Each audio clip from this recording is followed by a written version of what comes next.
मैं हूं सौरभ और आप देख रहे हैं tech only 99 technical help in Hindi YouTube channel. Friends, आज की इस वीडियो में आप लोगों को बताने वाला हूं कि आप लोग जो आपका डोमेन है, जो आपकी ब्लॉग वेबसाइट के लिए आपने डोमेन परचेस किया है, उसको रिन्यू कैसे करा सकते हैं। क्योंकि जब भी हम कोई भी डोमेन परचेस करते हैं या बाय करते हैं तो वो ज़्यादा से ज़्यादा 1 साल या फिर 2 साल के लिए ही हम लेते हैं। जब आपका 1 साल या 2 साल कंप्लीट हो जाता है, जब तक के लिए आपने लिया हो, तो उसके बाद अगर आपको आगे कंटिन्यू रखना है अपनी वेबसाइट को, तो उसके लिए आपको फिर से उसे रिन्यू कराना पड़ता है। रिन्यू कराने का मतलब आप एक तरह से कह सकते हैं कि आपको अपने डोमेन को 1 साल के बाद फिर से ख़रीदना पड़ जाता है, या फिर ये कह सकते हैं कि आपको उस डोमेन की डेट बढ़वानी होती है। मान लीजिए 1 साल के लिए लिया, आपका 1 साल कंप्लीट हो गया तो आपका डोमेन वर्क नहीं करेगा, आपकी वेबसाइट वहीं पर बंद हो जाएगी। कोई भी व्यू करेगा तो ओपन नहीं होगी, वो रीडायरेक्ट हो जाएगी जहाँ से आपने परचेस किया होगा उस वेबसाइट पर। तो इसलिए आपको अपना डोमेन को रिन्यू कराना पड़ता है। तो अब आइए जानते हैं डोमेन को रिन्यू कैसे कराते हैं। लेकिन उससे पहले अगर आप हमारे चैनल पर नए हैं, पहली बार विजिट कर रहे हैं, तो इस चैनल को सब्सक्राइब जरूर कर लें। यहाँ पर ब्लॉगिंग, एडसेंस, एसईओ से रिलेटेड वीडियोस ही मिलती हैं। आपको अपने उस वेबसाइट पर चले जाना है जहाँ से आपने अपने डोमेन को बाय किया हो, परचेस किया हो। वैसे ज़्यादातर लोगों ने सबने GoDaddy से ही किया होगा, लेकिन नेमचीप से भी हो सकता है। बहुत सारी ऐसी ऐसी वेबसाइट है जो डोमेन्स प्रोवाइड कराती हैं। तो मैं तो GoDaddy से लिया हूँ, तो मैं आ गया हूँ GoDaddy पर। आपको उसमें आपने जहाँ से लिया हो वहाँ पर जाकर आपको लॉगिन कर लेना है। तो जैसे GoDaddy से मैंने लिया है तो मैंने लॉगिन कर लिया है। यहाँ पर देखिए ये इस तरीके का ये आइकन दिख रहा है, इस पर आपको क्लिक करना है। इसके बाद यहाँ पर आप जब आ जाएंगे तो यहाँ पर देखिए माई प्रोडक्ट्स का ऑप्शन मिलेगा, इस पर आपको क्लिक कर देना है। माई प्रोडक्ट्स के ऑप्शन पर क्लिक करने के बाद आपने जितने भी डोमेन परचेस किए होंगे सारे के सारे यहाँ पर शो होने लगेंगे। एक तो देखिए ये यहाँ पर मेरा एक्सपायर होने वाला है 30/1/2021 को, ठीक है। तो मुझे ईमेल आया था GoDaddy की तरफ से, तो मैं अभी से इसे रिन्यू कर देता हूँ। शायद मैं भूल जाऊँ, कहीं एक्सपायर ना हो जाए, इसलिए मैं अभी इसको रिन्यू करने वाला हूँ। तो यहाँ पर देखिए ये रिन्यू नाउ लिखा हुआ दिखाई दे रहे हैं, ठीक है। यहाँ पर भी रिन्यू नाउ, क्योंकि ये एक्सपायर होने वाला है तो मुझे इसको रिन्यू करवाना है। तो आप लोगों को मैं बताता हूँ करना क्या है। तो आपको यहाँ पर आपका डोमेन दिखाई देगा, आपको उस डोमेन पर क्लिक कर देना है, ठीक है। डोमेन पर क्लिक करने के बाद कुछ इस तरीके का इंटरफेस ओपन होके आएगा। थोड़ा नेट स्लो है, इस वजह से टाइम लग रहा है। तो देखिए इस तरीके से यहाँ पर ओपन होके आ गया है। अब यहाँ पर आपको लिखा हुआ दिखाई देगा रिन्यू नाउ, तो इस पर आपको क्लिक कर देना है, ठीक है।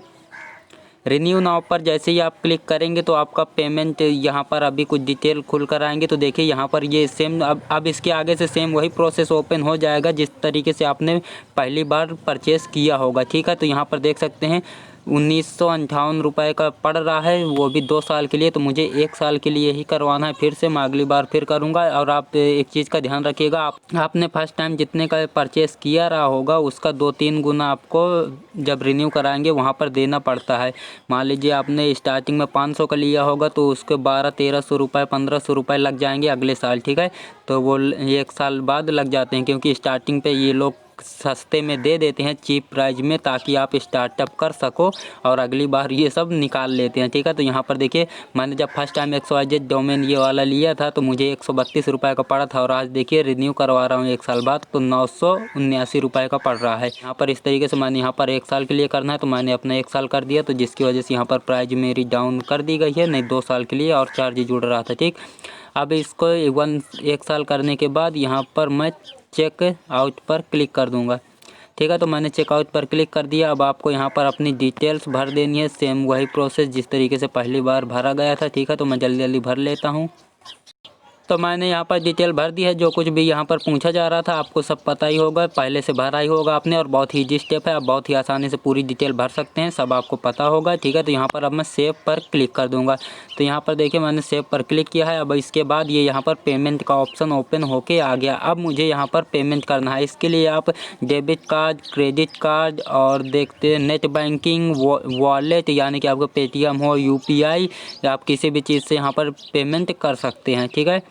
तो मैं यहाँ पर चलिए वॉलेट से कर देता हूँ, ठीक। तो मैंने वॉलेट पर क्लिक किया। वॉलेट पर क्लिक करने के बाद इस तरीके से ओपन हो चुका है। तो अब मैं यहाँ पर अपना पेमेंट पहले कर देता हूँ, फिर आगे का स्टेप आपको बताता हूँ।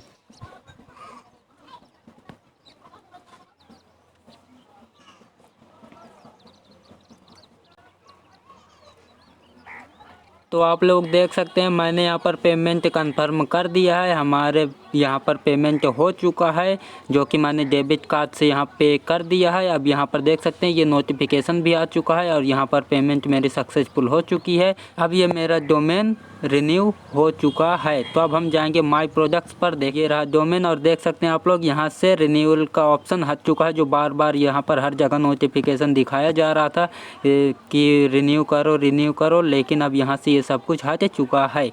तो ये डोमेन मेरा परचेस हो चुका है और ये है, हम देख लेते हैं कब तक के लिए परचेस हो चुका है। ठीक है, तो आपको फिर से डोमेन पर क्लिक करना है। डोमेन पर क्लिक करने के बाद 30/1/2022 मतलब 2022 तक के लिए अब ये मेरा हो चुका है। ठीक है, तो अगली बार मुझे 2022 में रिन्यू कराना होगा, तो अब तक 1 साल के लिए ये फिर से मेरा हो चुका है। तो बस आप लोगों को यही इन्फॉर्मेशन देनी थी। आपको ये जानकारी कैसी लगी हमें कमेंट में ज़रूर बताएं, और अगर कुछ समझ में ना आए तो कमेंट में बताइए। अगर आप हमारे चैनल पर नए हैं, पहली बार विजिट कर रहे हैं, तो इस चैनल को सब्सक्राइब जरूर कर ले। यहाँ पर ऐसी ही डिटेल में वीडियो समझाई और बताई जाती हैं। तो थैंक यू फॉर वॉचिंग, मिलते हैं नेक्स्ट वीडियो में, तब तक के लिए बाय।